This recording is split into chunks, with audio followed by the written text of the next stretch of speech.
ఓం హ్రీంకారాసనగద్భితానలసికాం సౌః క్లీం కళాంభిప్రతీం సౌవర్ణాంబరధారణీం వరసుధాధౌతాం త్రినేత్రోజ్వలాం వందే పుస్తకపాశమంకుశధరాం స్రగ్భూషితాముజ్వలాం త్వాం గౌరీం త్రిపురాం పరాత్ ప్రగలాం శ్రీచక్రసంచారిణీం. ఓం శ్రీ బెజవాడ కనకదుర్గాదేవ్యై నమః. శ్రీ దుర్గామల్లేశ్వరాభ్యాం నమః. చాలా మందికి కొన్ని అనుమానాలు ఉంటాయి. ఏమంటే మేము నిత్యం పూజ చేస్తున్నాం ప్రతిరోజు కూడా, అయినా సరే మాకు మేము కోరుకున్న కోరికలు తీరడం లేదు. ఎవ్వరు ఏ పూజలు ఏ రోజు కూడా చేయనటువంటి వాళ్ళందరూ కూడా చాలా సుఖంగా సంతోషంగా జీవితాన్ని గడుపుతున్నారు. మరి మాకు వచ్చేసరికి ఇల్లు లేదు, స్థలాలు కొనుక్కోలేకపోయాం. అలాగే మా పిల్లలందరూ కూడా మంచి ఉద్యోగాల్లోకి రాలేకపోయారు. పెళ్ళిళ్ళు అనేటటువంటివి కొంతమందికి బ్రేక్ అయిపోయినాయి. ఇలాంటి రకాల సమస్యలు. ఈ సమస్యల కోసమని మేము కొంతమంది జ్యోతిష్కుల దగ్గరికి వెళ్తే వాళ్ళు రెమెడీస్ పేరుతో లక్షల రూపాయలని మా దగ్గర నుంచి తీసుకొని హోమాలు చేశారు. ఆ తర్వాత పూజలు జరిపించారు. ఇవన్నీ కూడా జరిగినాయి. అయితే మరి మాకు ఫలితాలు ఎందుకు రావడం లేదండి అనేటటువంటి డౌట్ చాలా మందికి ఉంటుంది. అది కేవలము దానికి ఆన్సర్ ఏంటంటే మీ తప్పే. ఎలా అంటే ఎవరు చెప్పరు ఎవరు మంచి గురువులు ఎవరు చెడ్డ గురువులు. మంచి గురువు ఎప్పుడు కూడా నేను మంచి గురువుని అని చెప్పుకోడు, అసలు నేను గురువునే అని చెప్పుకోడు ఆయన. షిరిడి సాయినాథుడు, దత్తాత్రేయులు వారు, నాథ సాంప్రదాయంలో వీళ్ళంతా మత్స్యేంద్రుడు, వీళ్ళంతా కూడా శ్రీపాద వల్లభుడు వచ్చి గురుదేవులు రెండవ అవతారమైనటువంటి దత్తాత్రేయ రెండవ అవతారమైనటువంటి నృసింహ సరస్వతి స్వాముల వారు వచ్చి నేను నీ గురువును, నా దగ్గరకు రా, నేను నీ సమస్యలు తీరుస్తానని ఎక్కడన్నా చెప్పినట్టు గురు చరిత్రలో ఉందా, లేదా శ్రీపాద వల్లభ చరిత్రలో ఉందా? చెప్పు. ఎవర్రా పబ్లిసిటీలు చేసుకుంటారంటే బయట ఏమీ లేనటువంటి వాళ్ళు, వాళ్ళు పొట్టకుట్టి కోసం వచ్చినటువంటి వాళ్ళు పూజారులు, జ్యోతిష్కులు, సాధువులు, పీఠాలు ఆశ్రమాలు పెట్టి సాధువుల కింద ఉంటారు. వీళ్ళు ఎన్నటికీ కూడా ప్రవచనకారులు, వీళ్ళంతా ఎన్నటికీ కూడా గురువులు కాలేరు వీళ్ళు. ఎందువల్లంటే గురువు అంటే ఏంటి? పరమహంస యోగానందుల వారు యోగదా సత్సంగ అధ్యక్షులు, గురుదేవులైనటువంటి మహావతార్ బాబాజీ గారి శిష్యులైనటువంటి లహరి మాసేజ్ శిష్యుడు యుక్తేశ్వర్ బాబాజీ, యుక్తేశ్వర్ బాబాజీ యొక్క శిష్యుడు పరమహంస యోగానందుల వారు, వారి శిష్యులు శాంతానందగిరి గారు. ఆ శాంతానందగిరి వారు మా గురువు గారు. వైఎస్ఎస్ రాంచీలో ఉంది. వీళ్ళంతా కూడా మరి అన్ని ఆనంద మార్గ ప్రభాత్ రంజన్ సర్కార్ గారు, తర్వాత ఈ యొక్క రమణ మహర్షుల వారు, మాణిక్ మహారాజ్, వీళ్ళంతా కూడా కలుస్తూ ఉండేవారు. మరి వీళ్ళని యోగులు అనాడా, వీళ్ళని గురువులు అనాడా? మరి అలా కాకుండా మీరు ఎవరి దగ్గరికి వాళ్ళ దగ్గరికి వెళ్ళి సమస్యలు పరిష్కారాలు చెప్పమంటే వాళ్ళ వాళ్ళ బ్రతుకులే వాళ్ళకి స్టాండర్డ్ లేదు, వాళ్ళ జీవితాలే వాళ్ళు సరి చేసుకోలేకపోతున్నారు. మీకేం చేస్తారు? పరమహంస యోగానందులు వారు మాత్రం క్లియర్ గా చెప్పారు what is the definition of a guru అని. A guru should be designated by the God. భగవంతుడు డెసిగ్నేట్ చేయాలి, గురువు కింద నియమించాలి. ఇప్పుడు సర్వజ్ఞ పీఠం ఉంది, జగద్గురువులైనటువంటి ఆది శంకరాచార్యులు వారు వచ్చారు. ఆయన గురుదేవులుగా సాక్షాత్ పరమశివుడు కాబట్టి సర్వజ్ఞ పీఠానికి గురుదేవులుగా డెసిగ్నేట్ చేశారు. ఇప్పుడు మా గురువు గారు భారతీ తీర్థస్వాములు వారు ఉన్నారు. ఈ వాజ్ డెసిగ్నేటెడ్ ఇన్ 1989 ప్లాంటిఫ్ ని ఆయన ఆ సర్వజ్ఞ పీఠాన్ని అధిరోహించారు వారు జగద్గురువులు. అలా అండ్ ఆ గురువు పరంపర నుంచి రావాలి. అంటే ఇప్పుడు మనం ఒక పూజ చేస్తాం, ఆ పూజ చేసినప్పుడు దానికి ఫలితము ఆ గురుమండల వ్యవస్థ నుంచి రావాలి, దట్ సిస్టమ్ నుంచి రావాలి. వీళ్ళకేమొస్తాయి? ఇప్పుడు వీళ్ళు మామూలుగా పాపం ఏదో దండం పెడతారు, వాళ్ళు కూడా పాపం ఏదో దండం పెట్టించుకుంటారు, ఆయురారోగ్యాలు ఉండాలని చెప్పి ఆశీర్వదిస్తారు, అంతవరకే చేయగలుగుతారు. కానీ ఆశీర్వాదం ఫలించాలంటే వాళ్ళకు వాక్ సిద్ధి ఉండాలి, సాధన బలం ఉండాలి, డిజిగ్నేటెడ్ బై గాడ్ అయి ఉండాలి వాళ్ళు. ఇవన్నీ ఉండవు. కాబట్టి మన భ్రమలో మనం వెళ్తూ ఉంటాము. గురుగారు గురుగారు అని చెప్పేసి దండాలు పెడుతూ ఉంటారు, వెళ్తూ ఉంటారు. ఓకే, ఇట్స్ ఓకే, తప్పేం లేదు. ఎవరికి చేసినా సరే సాక్షాత్తు శ్రీకృష్ణ పరమాత్మకే చెందుతుందన్నారు, బాగుంది. దండాలు అయితే శ్రీకృష్ణుడు తీసుకుంటాడు. మరి రిజల్ట్ వీళ్ళు ఇవ్వాలి కదా, వీళ్ళు కదా మీకు హామీలు ఇచ్చి డబ్బులు తీసుకున్నది, హోమాలు చేసింది. కాబట్టి వీళ్ళకి ఆ శక్తి లేనప్పుడు ప్రగల్భాలు చెప్పినప్పుడు బుద్ధి లేనటువంటి మీరు విన్నారు. అందువలన తప్పు మీదనమాట. ఏం పరమహంస యోగానంద కనబడలేదా? ఆదిశంకర్లు కనబడలేదా? స్వామి వివేకానంద కనబడలేదా? రామకృష్ణ పరమహంస కనబడలేదా? ప్రభాత్ రంజన్ ఆనంద సర్కార్ ఆనందమూర్తి గారు కనబడలేదా? పరమహంస యోగానందల వారు కనబడలేదా? వినరు మీరు, చెప్పినా వినరు. అండ్ ఏంటంటే ఒక్కసారి ఫోన్ కొడతారు. అక్కడ వాట్సాప్ ఓన్లీ అని మనం పెట్టినా సరే నాయన ఆ, మీరు ఖచ్చితంగా ఫోన్ కొడతారు. ఫోన్ కొట్టి గురుగారండి, ఇంకా గురుగారు బాత్రూంలో ఉన్నారో లేకపోతే ట్రావెలింగ్లో ఉన్నారో పూజలో ఉన్నారో కాలేజీలో ఉన్నారో నేను యూనివర్సిటీలో ఉన్నాము ఏం చూడరు ఇక మీరు. కొట్టేస్తే మీరు కొట్టేసిన టైంకి మేము ఎత్తేయాలి, ఎత్తేసి మేము చెప్పేసేయాలి. ఆ తర్వాత చేయమంటే ఇంక మళ్ళీ చేయడాలు ఉండవు. ఇక్కడ వాట్సాప్ పెట్టమంటే పెట్టడాలు ఉండవు.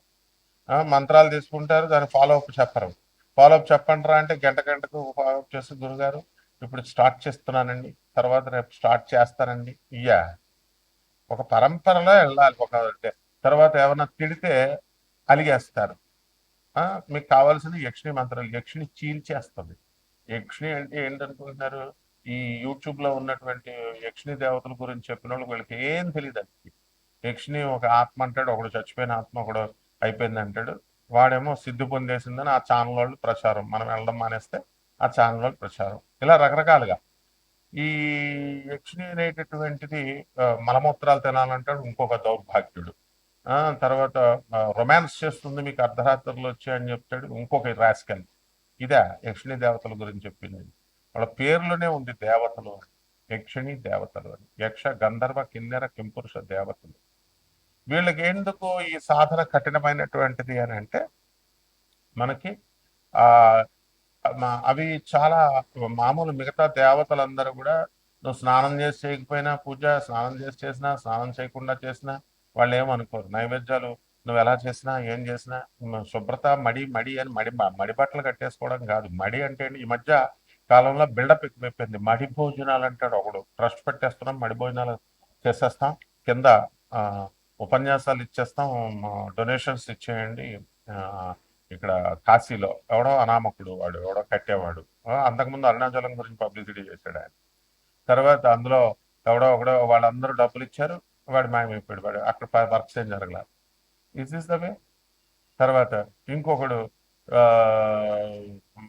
మడి కట్టుకుంటున్నామండి, మడి పూజల్లో ఉన్నామండి, మడి భోజనాల్లో ఉన్నామండి, ఇవన్నీ బిల్డప్ చీరేస్తుంది యక్షిణీ దేవత.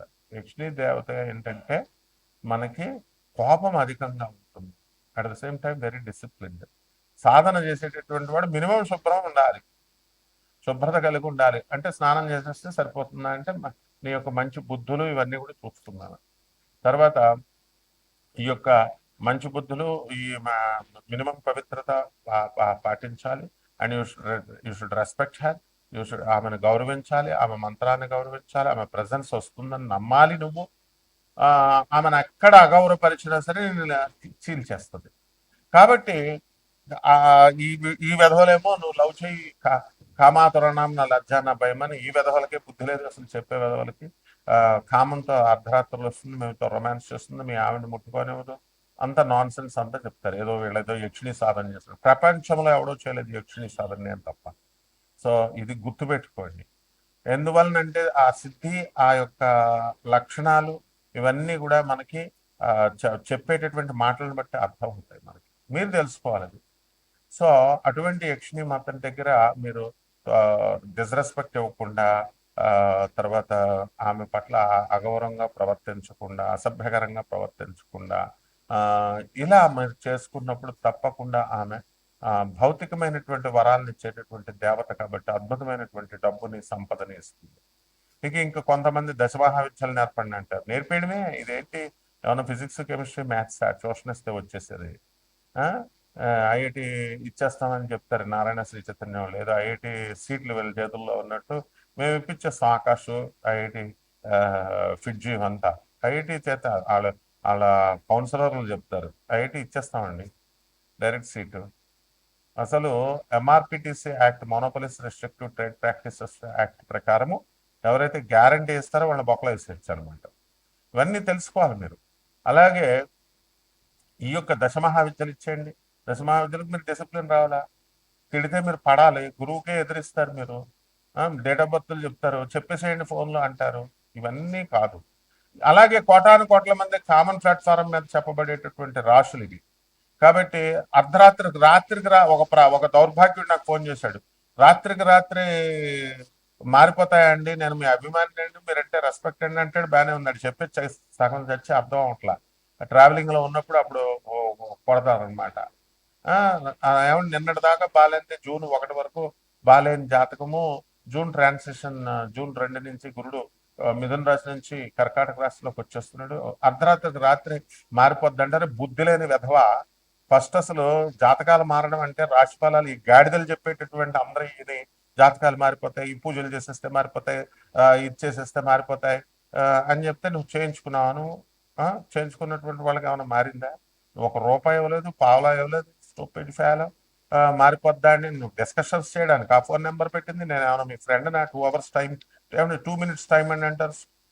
And world number 1 astrologer and 20 countries లో ఉన్న 600 ఆశ్రమాస్కి, ఆనంద్ మార్గ ఆశ్రమానికి, ఆ తర్వాత ఇండియాలో ఉన్నటువంటి 300 ఆశ్రమాలకి రిప్రజెంటేటివ్ గురువుని, ఇంటర్నేషనల్ కోఆర్డినేటర్ని. అరే, పర్సనల్ అపాయింట్మెంట్ అంటారు కొంతమంది. పర్సనల్ అపాయింట్మెంట్ అనేది కుదరదు. బికాస్ యాజ్ ఎ ప్రొఫెసర్ నాకు మొత్తం ఆల్ ఇండియాలో ఉన్నటువంటి స్టూడెంట్స్ మేము చూసుకోవాలి. సివిల్ సర్వీసెస్ ఇలాంటి ఎగ్జామ్స్ రాసేవాళ్ళు ఉంటారు. And only for IAS, IPS, ministers వాళ్ళకి, ఎమ్మెల్యేలు, ఎంపీలకి వాళ్ళకే సరిపోదు మాకు అపాయింట్మెంట్ ఇవ్వడానికి, మా స్టూడెంట్స్ చూసుకోవడానికి. కామన్ మ్యాన్ అది హర్ట్ చేయడానికి కాదు. We don't have enough time. అందుకని చెప్తున్నా సరే అర్థం చేసుకోవట్లేదు. సో దీన్ని బట్టి, ఈ యొక్క కర్మలను బట్టి, ఈ ఈ ప్రతి ఒక్కడు కూడా ఈ పూజలు చేయాల్సినటువంటి అవసరం లేదు. అయినా సరే మీరు జాతకాలను మార్చుకోవచ్చు డిసిప్లిన్ వల్ల. అది ఎలాగో మా ఒక్కొక్క రాశికి ఎలా ప్రభావితం చేస్తుంది అన్నది నేను చెప్తాను. సింహరాశి, ఈ సింహరాశి వారికి అందరికీ కూడా కాస్త జన్మంలో ఉన్నటువంటి కేతుగ్రహ ప్రభావం వలన ఉద్రేకమైనటువంటి ఆలోచనలు, ఉద్రేక తత్వము ఇలాంటివన్నీ కూడా వస్తాయి. బ్రెయిన్ సరిగ్గా పనిచేయనివ్వకుండా మీరు పిల్లల పైన, తర్వాత సంసారం పైన, వీటిపైన మీరు మైండ్ పెట్టడము ఇలా జరుగుతూ ఉంటాయి. అయితే చేయాల్సినటువంటి విద్యుక్త ధర్మాలు మీ ప్రొఫెషనల్గా మీరు చేయాల్సిన దాంట్లో కాన్సన్ట్రేషన్ అనేటటువంటిది పూర్తిగా మీరు పెట్టలేకపోవడము ఇలాంటివన్నీ కూడా జరుగుతూ ఉంటాయి. అయితే ఎక్స్ట్రా కరికులర్ యాక్టివిటీస్లో మీరు పాల్గొనడానికి చాలా ఛాన్సెస్ మీకు వస్తాయి. అలాగే వ్యయంలో ఉన్నటువంటి ఈ యొక్క గురుగ్రహ ప్రభావం వలన మీరందరూ కూడా సెక్యూరిటీలు, షూరిటీలు కనుక పెట్టినట్లయితే మరి ప్రాబ్లమ్స్లో ఇరుక్కుపోవడానికి అవకాశాలు అధికంగా ఉన్నాయి. అలాగే వ్యవసాయం చేస్తున్నటువంటి వాళ్ళు మరి ఫర్టిలైజర్స్, ఎరువులు ఇలాంటి రసాయనాలు విధించకుండా ఆర్గానిక్గా మీరు ఈ యొక్క వ్యాపారాలు చేసేటటువంటి వాళ్ళు చాలామంది ఉన్నారు వ్యవసాయం. సో అటువంటి వాళ్ళందరూ కూడా మనకి ఈ యొక్క రాశి వారికి వ్యవసాయం అనేటటువంటి బ్రహ్మాండంగా జరుగుతూ ఉంటుంది. అలాగే లాభాల బాటలో ఈ యొక్క సింహరాశి వారు ముందుకు వెళ్ళడం అనేటటువంటిది ఉంటుంది. అలాగే ఎండాకాలం కాబట్టి వాతావరణం బాగా వేడిగా ఉంది కాబట్టి చక్కగా వ్యవసాయంలో రేట్లు బాగా పెరుగుతాయి. వాతావరణం బాగా లేకపోవడం వల్ల రేట్లు బాగా పెరగడం అనేటటువంటివి జరుగుతాయి. ఈ రకంగా ఈ రాశి వారికి అందరికీ కూడా కొత్త కొత్త వ్యాపారాలు చేయాలనేటటువంటి ఆలోచనలు మీకు అధికంగా పెరగడం అనేటటువంటివి జరుగుతాయి.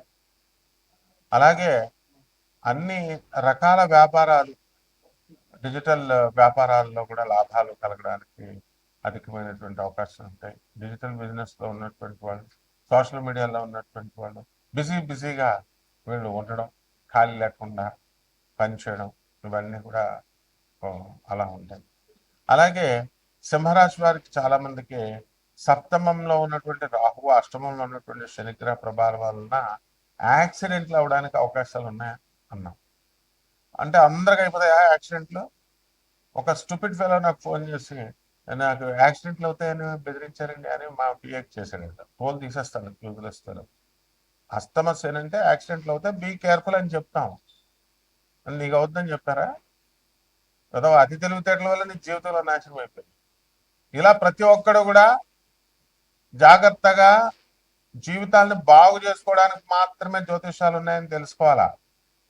ఇడియట్స్ అందరూ వచ్చి చెప్పడం వల్ల, ఇడియట్ ఫిలాసఫీ డాగ్మాని నేర్పడం వల్ల మీ యొక్క ఆలోచన విధానం కూడా అలా దొబ్బిందనమాట. And mind your language stupid fellows. నేను కాదు మైండ్ చేసేది, నాకు తెలుసు స్టూడెంట్స్ని ఎలా కంట్రోల్ చేయాలో. టంగ్ స్లిప్ అవ్వకూడదు ఎప్పుడైనా సరే. గురువు అంటే భయం ఉండాలి ఫస్ట్. అసలు మిగతా వాళ్ళు చేసుకోండి అందరికీ, నా దగ్గర కాదు. ప్రొఫెసర్ దగ్గర, నా దగ్గర చేయడం ఏంటి? కాబట్టి ఈ సింహరాశి వాళ్ళందరూ కూడా చక్కగా కొన్ని పరిహారాలు చేసుకోవాలి. జీవితంలో బాగుపడాలంటే డిసిప్లిన్ ముఖ్యం. యజ్ఞాలు హోమాలు నెయ్యి పోసేస్తే వచ్చేద్దా? చెబుతారు, చేయాలి. ఏమి చేయాలి? స్వామి వివేకానంద చెప్పింది చేయాలి, రామకృష్ణ పరమహంస చెప్పింది చేయాలి, ఈ బోగస్ గాళ్ళు చెప్పింది కాదు. పరిహారాలు ఏమిటంటే చక్కగా ఈ యొక్క రాహు బాలేదు, శని బాలేదు, రాహు జపం చేయాలి, శని జపం చేయాలి. రాహు స్తోత్రాలు చదవాలా, శని స్తోత్రాలు చదవాలా.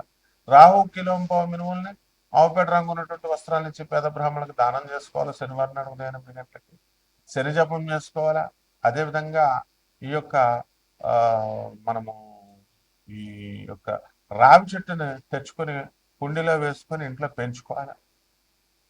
తర్వాత దాని చుట్టూ ప్రదక్షిణాలు చేయాలి. తులసి చెట్టుని పెంచినట్టు పెంచండి. తర్వాత బయట వేయిద్దరు కానీ అఫారెస్టేషన్ చెప్పకుండా డిఫారెస్టేషన్ చెప్పిన వాడు తోలు తీసేస్తాను. జాతకం మారాలంటే అఫారెస్టేషన్, మొక్కలు వేయాలి. నీ జాతకం బాగుపడాలా వద్దా అంతే. చెట్టు చెప్పించేసింది, నువ్వు ఎన్ని చెట్లు నరికావో, మీ వంశంలో వాళ్ళు ఎన్ని చెట్లు నరికారు, ఇవన్నీ చాలా ఉంటాయి. అందుకే గురువు కావాలంటారు. శుభమస్తు.